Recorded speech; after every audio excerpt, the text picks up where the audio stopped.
¿Quieres mejorar tu desempeño como negociador? ¿Estás preocupado por garantizar los mejores resultados posibles en tus negociaciones? Hemos diseñado el curso La creación de valor en la negociación, en donde encontrarás las herramientas aplicadas y cómo te puedes beneficiar con el uso de esas herramientas en los resultados finales de tus procesos de negociación.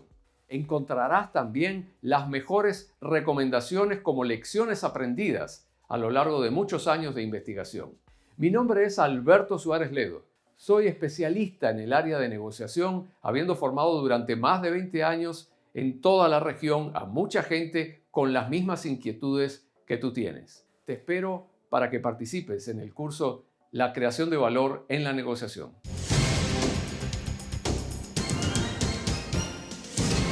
Más información en universidadposible.com.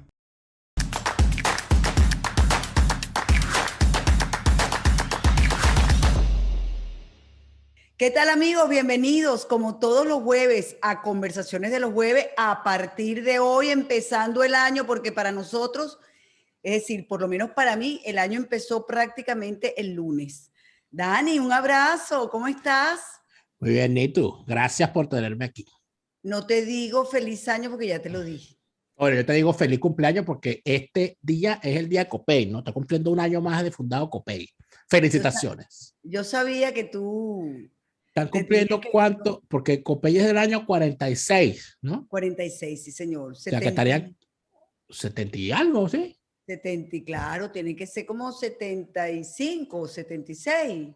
Pero es que las matemáticas no Sí, se me dan, pero... malísima, ya te voy a decir. Pero en todo caso, el problema no es cuánto cumple, el problema es que ya no está. Claro, no, por eso te digo, mira, yo sí recuerdo pequeña, bueno, y hasta adolescente, pues, hasta, no sé, hasta que llegara el chavismo. Yo recuerdo que esta era una fecha muy importante en mi casa. Y entonces, bueno, además siempre había un dicho porque mi hermano mayor es un año menor que Copey. Ajá. Años menor que Copey, algo así, no recuerdo. Y mi papá siempre decía que Copey era su hijo mayor, que después venían los demás. Ahora, en casa, ¿tú sabes dónde era también Pero muy claro, importante? estamos hablando de ese Copey del Claro. 46, no estamos hablando de esto. Pero tú sabes también dónde era muy importante el aniversario de Copey, en otro hogar copeyano, en la casa de la familia Chávez. Bueno, mira, tú lo dirás en broma. No es en broma, porque el No, viejo pero Chávez era el copeyano. Copellano, no solamente eso, yo lo he dicho, lo he contado. Incluso en algún momento cuando entrevisté a Chávez lo dije. Yo recuerdo la campaña de Eduardo Fernández, que yo era reportera de esa campaña por Venevisión, y nosotros llegamos 2 veces a esa casa, y yo dormí en la hamaca, en un pasillo, en una hamaca de esa casa, una siesta, tampoco fue que dormí, pero, y nos hicieron una fiesta, y me acuerdo clarito de la casa. La casa era sobre todo, era una casita. La Chavera.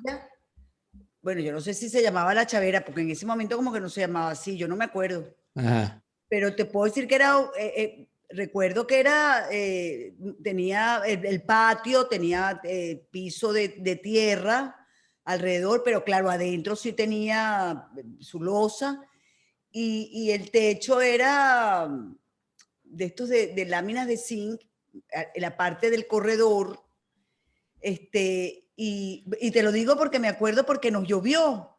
Y entonces cuando yo llovía, el ruido pero para mí era divino. Yo me acosté en esa hamaca y me quedé profunda.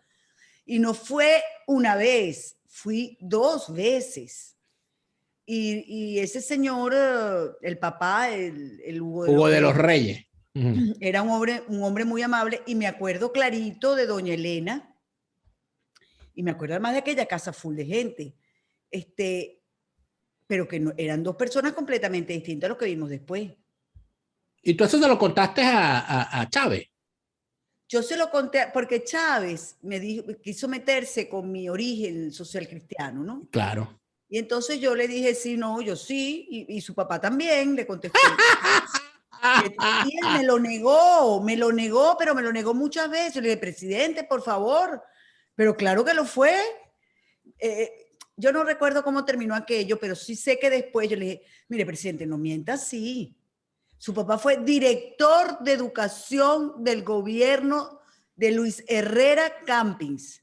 Y Adán Chávez fue uno de los que hizo el programa de gobierno de Eduardo Fernández en materia educativa. Bueno, gracias a Dios que Eduardo Fernández no ganó, digo yo hoy en día. Pero fíjate tú lo interesante No, que chica, es porque eso. es que toda esa gente estaba infiltrada. ¿O tú crees que Adán Chávez era bueno antes y se puso malo después? Bueno, pero es que ahí es donde quería llegar, porque fíjate tú, yo siempre, y esto se lo escuché a un chavista, ¿no? Ajá, voy a tomar mi café. Por supuesto, adelante. Yo se lo escuché a un chavista de Vargas, con el cual era un programa de radio en el que me invitaban, que él decía que el chavismo era la suma de lo mejor de Copey y lo peor de AD. Pero él lo decía de una forma, o sea, como si fuese un chiste, pero en realidad, cuando tú revisas la frase, lo peor de AD y lo mejor de Copey. O sea, como queriéndote decir que el chavismo, que los copellanos eran tan malos, era lo que él quería decir, entiendo yo, que los copellanos eran tan malos que lo mejor de los copellanos era equiparable a lo peor de los adecos. Era una cosa así, esa era la rabia que él le tenía a los dos. Muy chocante, pero además de eso, yo me he puesto a analizar. Porque te voy a decir una cosa, Copey tuvo gente buenísima. Y tuvo gente que, por cierto, tengo que decirte, yo le escuché a dirigentes adecos viejos hablar con respeto y admiración en algunos momentos sobre lo que significaba el tener que enfrentarse a los copellanos, sobre todo en los cuerpos deliberantes, sobre todo en los entes parlamentarios. Mira, porque había mucho nivel intelectual, porque había gente estudiada, había gente con buena oratoria, había gente que sabía de los temas y que eran unas confrontaciones donde no podía ir cualquiera y que la cosa ponía la vara muy alta. Y lo decían también, por cierto, y eso lo escuché yo mucho a los adecos de los comunistas, que los comunistas eran los tipos que comían libros y bueno, y te lo repetían de memoria. Tú porque a lo mejor estabas muy joven, pero a mí que me tocó cubrir en varias oportunidades debates en el Congreso. Yo me acuerdo muchísimo el de la apertura petrolera, por ejemplo. Y me acuerdo de muchos otros. Yo te voy a decir, yo no sé cómo sería tu relación, por ejemplo, con Carmelo Lauría, pero para mí fue uno de los mejores hombres que llevaba los debates. Así es, un parlamentario nato. Escucharlo era una cosa realmente divina. Además, en aquella época no nos obligaban a los periodistas a estar arriba, sino que podíamos estar abajo. Y entonces, bueno, y yo me acuerdo que yo me agachaba, así iba agachadita, y entonces cuando él hablaba, y mira, yo era copellana, pero yo quería muchísimo a Carmelo Lauría, es que me parecía un parlamentario fenomenal. Y la verdad es que, mira, tú estás hablando de los copellanos, pero yo vi debates en aquella época entre los adecos, los copellanos, los masistas, los de ¿cómo se llama? Causa R. Los de Causa R tenían una labia impresionante. Había un orador, no recuerdo el nombre, él era muy grande, de apellido Rodríguez, con un vocerrón, era adeco. Oye, te voy a deber el nombre. Rodríguez, de apellido Rodríguez. Ay, si Vladimir estuviera cerca le preguntara. Mira, ese hombre era una delicia porque él pedía la palabra y después con mucha parsimonia iba caminando lentamente hasta la cuestión de oradores, y cada vez que hablaba era una cosa de verdad fenomenal. Yo disfruté. Había gente de gran nivel, pero fíjate tú una cosa que creo que es interesante. Yo una vez le escuché, fíjate para dónde voy. Una vez le escuché. Yo no sé por qué estamos hablando de estas cosas. Porque empezamos porque hoy es el día Copey. Pero fíjate tú una cosa para aterrizar en lo que tenemos hoy, ¿no? Y lo que está ocurriendo en Venezuela. Yo recuerdo que una vez Leda Santo Domingo.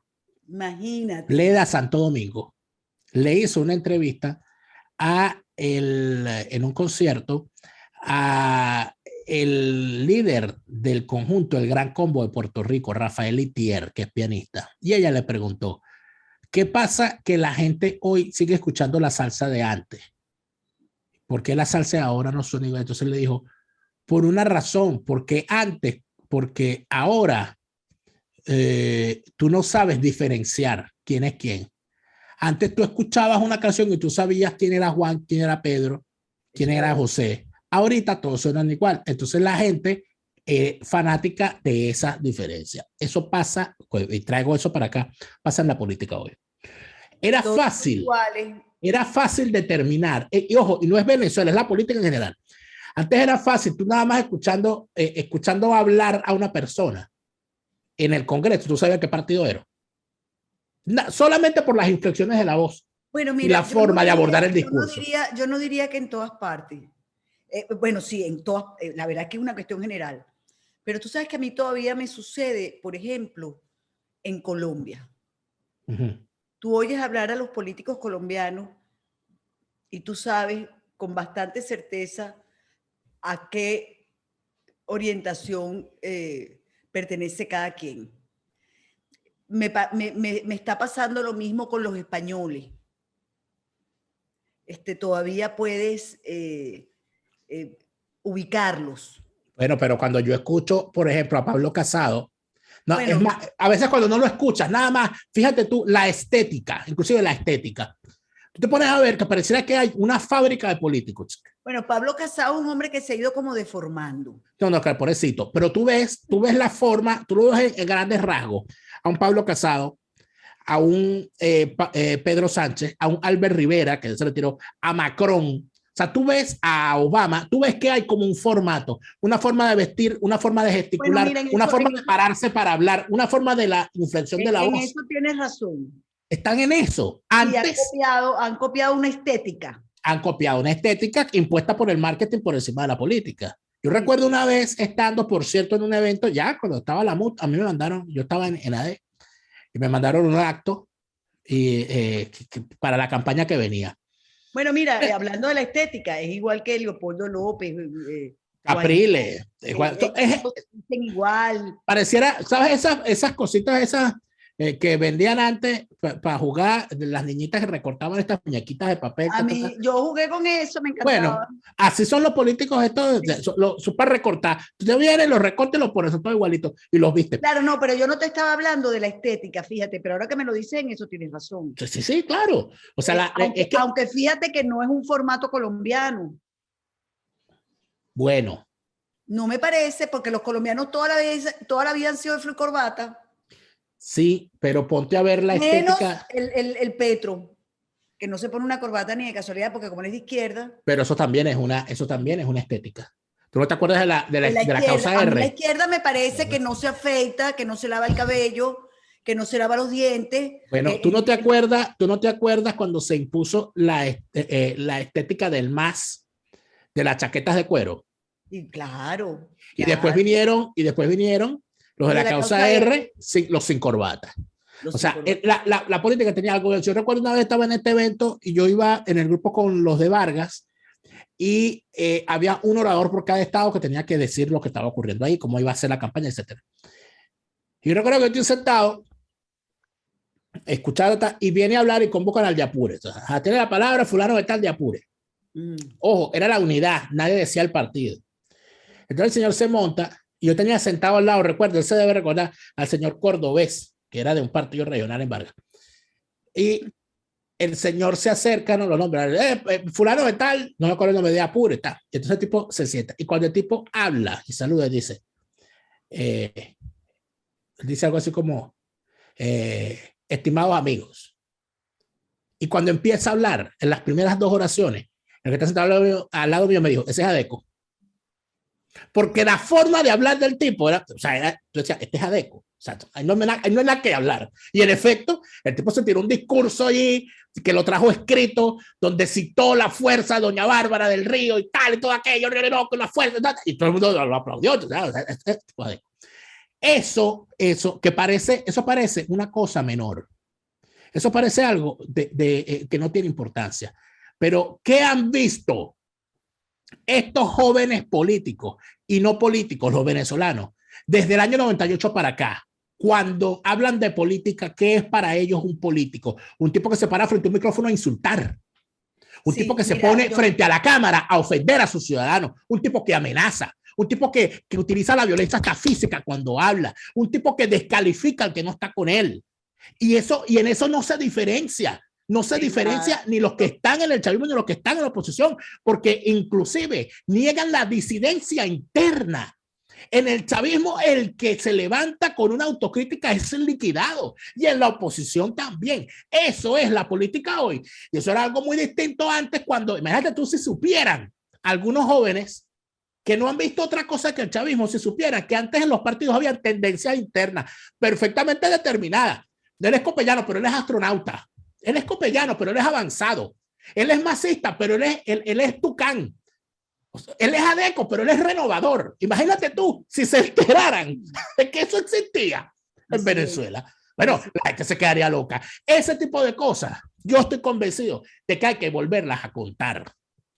Bueno, mira, primero tienen que aprender a hablar, porque una cosa que tenían nuestros políticos de antes, adecos, copellanos, masistas, de la tendencia que fueran, era que tenían verbo. Quizás unos más populares que otros, pero tenían verbo. Además tenían una cosa, y era que escribían. Sus discursos eran escritos, la mayoría. No te quiero decir que en un debate no improvisaran, sí, pero tenían sus notas. Era gente que se preparaba. Mira, las discusiones eran con argumentos, no con ofensas. Yo siempre recuerdo una frase de mi papá, porque yo era muy niña cuando ganó, además fue la primera vez que veía aquello, cuando ganó Caldera, la primera vez. Es más, yo reconozco que no fui al Congreso porque fueron mi papá, mi mamá y mis hermanos mayores, y yo me quedé con mi hermana más cercana y yo en la casa. Pero por supuesto pegado de la televisión para ver aquello. Mi papá le iba a poner la banda Caldera, había toda una prosopopeya y tal, ¿no? Y cuando mi papá va a despedir a Raúl Leoni, que era el presidente hasta ese momento, hay una frase que, bueno, que yo cuando lo hablo a veces con los Leoni, la recordamos mucho, ¿no? Y es que mi papá le saludó a Raúl Leoni, lo despidió diciendo: yo lo saludo a usted con el blanco mariposear de mi pañuelo y el fresco verdor de mis banderas. Mira, qué frase tan poética, ¿no? Qué manera de decirle a un presidente, o sea, con las dos cosas, con mi pañuelo blanco, que es AD, y con mis banderas verdes. O sea, era realmente una cosa hermosísima, ¿no? Y bueno, aparte de que yo siempre te lo he contado, nosotros teníamos un gran cariño. Yo particularmente, yo recuerdo mucho, aunque era muy niña, recuerdo a Doña Menca con un inmenso cariño. Y creo que además no existe en el país, mejor dicho, hay muchísimas, es la primera dama que las escuelas tienen su nombre. O sea, de todas las primeras damas que ha habido en el país, en casi todos los pueblos, en casi todas las ciudades, hay una escuela, por lo menos, que se llama Doña Menca de Leoni. Ella dejó una huella muy profunda, ¿no? Así es. Entonces, además, teníamos unas primeras damas que eran unas damas. ¿Entiendes? Unas familias que eran unas familias. Eran familias, exacto. ¿Entiendes? Todo eso se acabó. Y además de eso, teníamos otra cosa que también es importante, que era la comprensión de la gente del hecho de la necesidad de que en una democracia tiene que haber partidos, ¿no? Eso, yo estoy convencido de eso. Claro, claro. En una democracia tiene que haber partidos, pero ¿dónde se termina? A mí me parece que es muy importante hacer las explicaciones. Por eso es que estoy, por cierto, emprendiendo unos nuevos proyectos que, por cierto, de los que van a formar parte. Porque van a estar en mi canal. Me estoy enterando. Van a estar en mi canal pronto, porque creo que es necesario hacer un esfuerzo por dentro de lo que es la memoria histórica, la de verdad, no la que quiere vender la izquierda. Aquí es necesario desmontarles el relato y a muchos que creen que el país quieren vender o han vendido que el país empezó en el año 98. Aquí hay gente que cree que el petróleo lo nacionalizó fue Chávez. No, chico. Aquí hay gente que cree que las empresas básicas las creó fue Chávez. Pero por Dios, si eso aquí fueron, gente, bueno, por fueron Dios, programas, esa fue una de las cosas maravillosas del Pacto de Punto Fijo, que gracias al Pacto de Punto Fijo existe Guri. O sea, porque se pusieron de acuerdo. En las grandes líneas. En las grandes líneas del país, así es. Pero, y no importaba quién llegara. Eso exacto, pero el propio tema de Punto Fijo, por ejemplo, el Pacto de Punto Fijo, que se convirtió en una fórmula, en una forma de descalificar. La convirtieron en sinónimo de lo que era malo. Bueno, no, pero eso es lo que ¿tú te acuerdas? Ese fue el relato que ellos vendieron ese fue el relato que ellos vendieron. Y no supimos defenderlo. Ahí es donde está el punto. Porque cuando Chávez salió a decir, a hablar de el punto fijismo, poniéndolo como sinónimo de corrupción de todo el pasado, mientras Chávez decía eso, Chávez lo que hace es agarrar el testigo que habían dejado personajes como Arturo Uslar Pietri, por ejemplo, que fue uno de los que más denostó del Pacto de Punto Fijo, sí, porque evidentemente lo dejaron a él por fuera, aunque después él se incorporó, porque él formó parte del gobierno de León y con el ancha base. Entonces, ese tipo de cosas hay que decirlas, porque lamentablemente el chavismo se ha alimentado, el relato del chavismo está lleno de falsos héroes, mitos, leyendas urbanas, mentiras e ídolos con pies de barro. Y yo creo que es necesario empezar a echarle agua a ese barro y empezar a limpiar, porque esta gente no puede seguir montada en ese relato y de paso mintiéndonos, porque lo que hacen es mentir. Lo que tienen es una maquinaria de reproducción de mentiras. Y además de eso, lo más triste, mira, ¿no? Es el sistema. Es completo. El sistema completo, porque fíjate que yo sé que ahorita hay toda una polémica porque este señor Garrido es que se llama, ¿no? El tipo ese. Ajá. Bueno, la verdad es que yo no lo conocía y me cuesta mucho todavía. No, ya yo decidí bautizarlo, el tipo ese. Ok, el señor ese dijo que le atendía el teléfono primero a Maduro, cosa que a mí no me asombró para nada, porque yo creo que es así, aquí él forma parte del sistema, ahí se llegó a un acuerdo, ahí se llegó a una negociación, o sea, vamos a estar clarísimos. Yo no quiero decir con esto que los barineses no se entusiasmaron y que no hayan hecho su trabajo, pero pensar que hay unas elecciones y que ahí ahora votaron más que antes, cuando igual no se vio nadie, es una tontería, pues no nos vamos a poner en eso.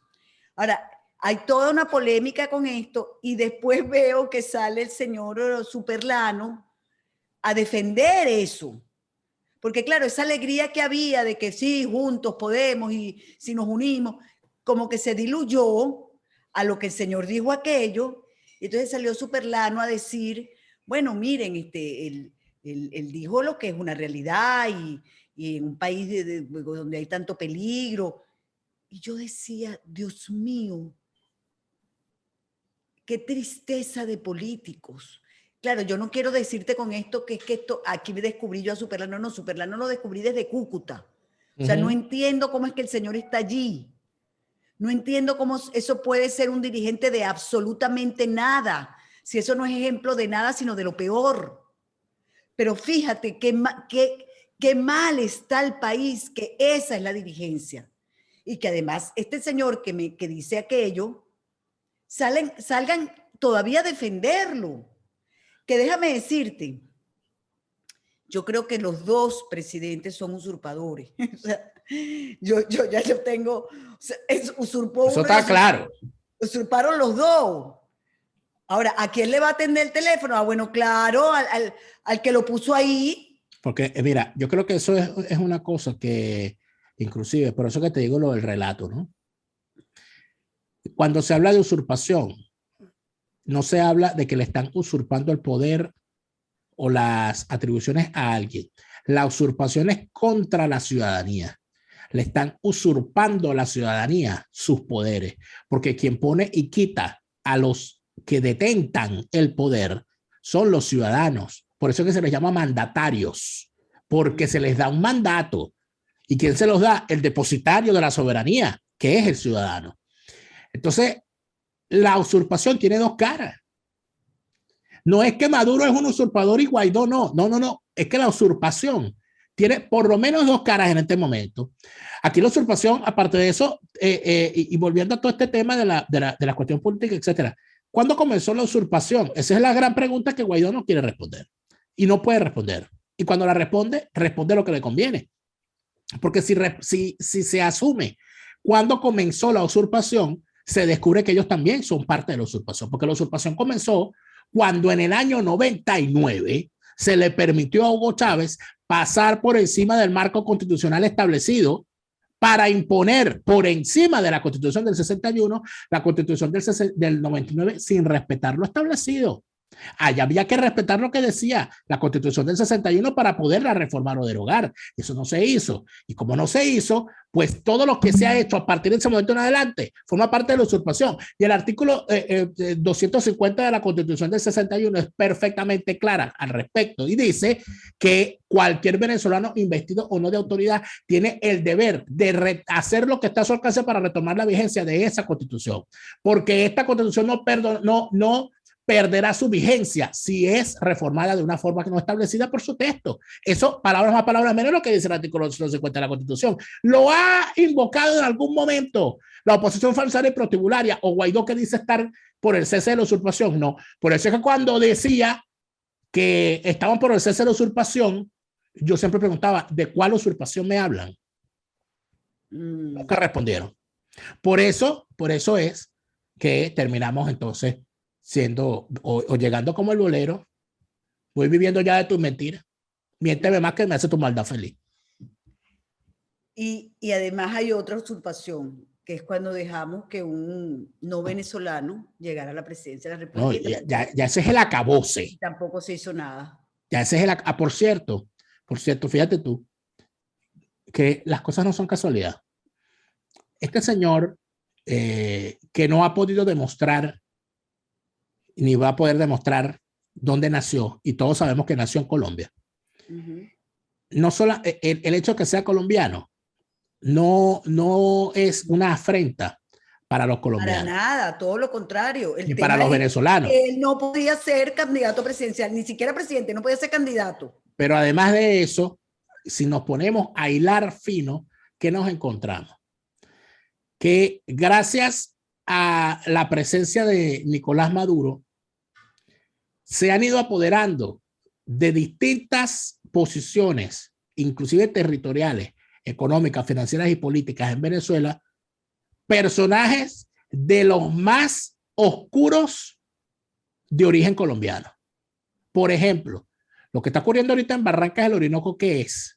La toma del control de la zona por un grupo irregular colombiano, el ELN. Sí. El señor Saab, el señor Saab que el señor Saab es un diplomático venezolano. Cuando es de origen colombiano. Y pero todo que el mundo además que lo sabe todo el mundo. El haber permitido los negocios, para permitirle que Venezuela sea la base de operaciones y de financiamiento a Piedad Córdoba, la alianza con Gustavo Petro, la presencia de la FARC y de estos bichos santres y todos estos tipos en Venezuela. Eso no, por cierto, ¿quién era el encargado de representar a Venezuela internacionalmente durante el gobierno de Chávez? Maduro. ¿Quién era el llamado a reclamarle, a defender la soberanía nacional frente a estas incursiones? Maduro. ¿Lo hizo? No. Entonces estamos hablando de un tipo que viene de lo peor que tiene Colombia, que son esos grupos asesinos, esos grupos delincuenciales, y él es uno de sus representantes. Y por su fruto lo conoceréis. Y por eso es que se le hace tan fácil hacer lo que hace. Te voy a decir una cosa, todo lo que estás diciendo es tan cierto, y te agradezco mucho que le refresques a uno la memoria. O sea, de verdad, de cómo este mal colombiano ha permitido que lo peor de Colombia penetre en nuestro país. Así es. O sea, es realmente, porque yo te voy a decir, yo le tengo un cariño enorme a Colombia y a los colombianos, de bien. Por cierto, ya para cerrar, hay un escándalo realmente en en Ecuador no tanto, fíjate, en Ecuador hay este informe Sí. de una comisión de fiscalización, por cierto, tengo el informe completo, son 125 páginas, es un informe muy bien hecho, tiene 10.000 documentos de prueba, 10.000, no tengo los 10.000 documentos, pero ya tengo la persona que me las va a hacer llegar, tengo el documento muy bien escrito, muy bien fundamentado, y eso es un escándalo de cómo se burlaron casi un poquito más de 2.600 millones de dólares entre Venezuela y Ecuador, en lo que se ha denominado la trama de Alex Saab y el sistema Sucre. Una cosa realmente dantesca. Bueno, estos parlamentarios ecuatorianos lo llevaron ahora a Colombia, fueron recibidos por Iván Duque, fueron recibidos por el fiscal general de la República, y entre las cosas que mostraron el papel, la orden del aeropuerto, de la aduana y tal, cuando llega la señora Piedad Córdoba en un avión privado de Alex Saab, con Alex Saab, creo que fue el 13 de julio, algo así del 2013. Y ella ha negado que ella lo conocía, y mucho menos que había viajado con él. Entonces ahora le sacan eso, y esa señora se ha puesto, yo no te quiero contar lo que dice de esos parlamentarios, lo que dice el parlamentario Fernando Villavicencio, que por cierto ella dice que él es un convicto y un reo de la justicia, y él estuvo preso efectivamente. Él es un periodista, yo no sé si tú lo sabías, es un periodista que ahora es parlamentario, pero que fue uno de los primeros que denunciaba la corruptela de Correa, y por eso fue perseguido, incluso fue exiliado, estuvo preso, después se tuvo que ir del país. O sea, todas esas cosas que pasan cuando hay estos dictadores, ¿no? Creo que son unos temas importantes que, como me decía un amigo ecuatoriano, en Ecuador los medios poco lo resaltan. En Colombia sí hay medios muy fuertes que lo están resaltando, y por supuesto en Venezuela hay un silencio absoluto al respecto. No, pero claro. Pero gracias, esta señora estaba en la campaña de Arreaza, ella recibió el año en Venezuela, ella se fue a hacer campaña. Que estaba en Barinas. Claro, la campaña no, el día de las elecciones incluso. Claro, así es. Ella fue acompañada, bueno, porque ella es parte de esa familia. Tú sabes que yo no sabía que ella era tan grosera. Bueno, tú sabes que ella tiene muchas cosas ocultas. Vulgar, de malas palabras, digo, ¿no? Ella tiene muchas cosas ocultas. Por ejemplo, el tema de... Bueno, además de eso, pero por allí hubo alguien que me dijo que la forma como ella conquistó el favor de Chávez fue con brujería. Es decir, todo el mundo dice que ella, exactamente, y ella le vendió a Chávez sus capacidades como bruja y tal, curandera y esas cosas, tal, que no le sirvieron de mucho porque, bueno, ya tú sabes que Chávez se murió y no volverá. Así es. Bueno, mira, yo no sé de qué íbamos a hablar hoy, pero empezamos por una cosa y terminamos por otra, y fue divina la conversa. ¿Qué te parece? No, a mí me parece divino. A mí conversar contigo siempre me parece... Gracias. Además me parece enriquecedor, ¿sabes? Muchas gracias. Para mí también es un honor estar aquí. Y el martes estás conmigo otra vez en mi canal. Pero por supuesto, tú sabes que eso yo no me lo pierdo. Dani, feliz fin de semana. Sí, un beso gracias, grande. para ti Quiero también. decirle a todos nuestros seguidores que no tuvimos el No Callaré el miércoles, pero que lo tenemos mañana viernes. Va a ser con un periodista, el periodista que primero habló en Ecuador sobre las exportaciones ficticias, el que se montó primero que nadie en el tema de lo que estaba pasando con el Sucre entre Ecuador y Venezuela. Él es de apellido Jaramillo, lo vamos a tener mañana, así que no se lo pierdan. Y bueno, Dani, nos vemos el martes, ¿sí? Seguro. Cariño, hasta la próxima.